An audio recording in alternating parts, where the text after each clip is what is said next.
The way I think the security has evolved is by basically staying out of sight, out of mind, giving him more space as he grows, letting him interact more with people. As their fans have grown, they're more likely to engage him in a conversation than to grab him and literally rip hip-hop apart. Because I remember when I first started with him, it may sound crazy, but 3, 4 little girls, emotional, they have so much strength that they'll literally rip his shirt, take off his hoodie, and if it's a big crowd, you can lose him in the crowd. I'd say the hardest part is just space. And so having security, it creates space for me. It creates boundaries. It creates just a safe place for me. But as the fans have grown with him, so has their approach to be able to just come up to him and be like, hey, Justin, how are you? And engage in conversation. So giving him more space for sure. As the fans get older and more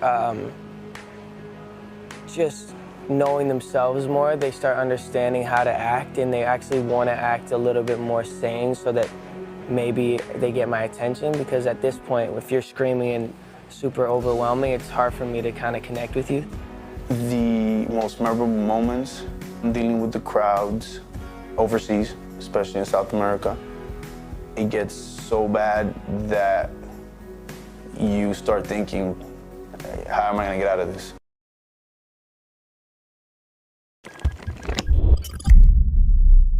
My name is Mikey Arana, and I've been working for Justin Bieber for 3.5 years now. First time I needed security, I used this guy named Kenny, who was actually not really a real security guard. He was actually just a boy of mine who was like large. And we figured he could scare people off just because of the way he looked. But after a while, I really needed legitimate security. I think we started to realize we needed security when thousands of people started showing up at radio stations. It was a little overwhelming. We kind of knew that we needed to step it up, and then we went to Australia and we told the Australians at this Sunrise TV show that we were going to need more security, and they didn't believe us, and then the kids rioted the streets. Being at the place where the crowds were starting to get bigger, getting to the place where I felt like my safety was at risk. So, you know, it was about time that we started looking for people that were on that next level of protection.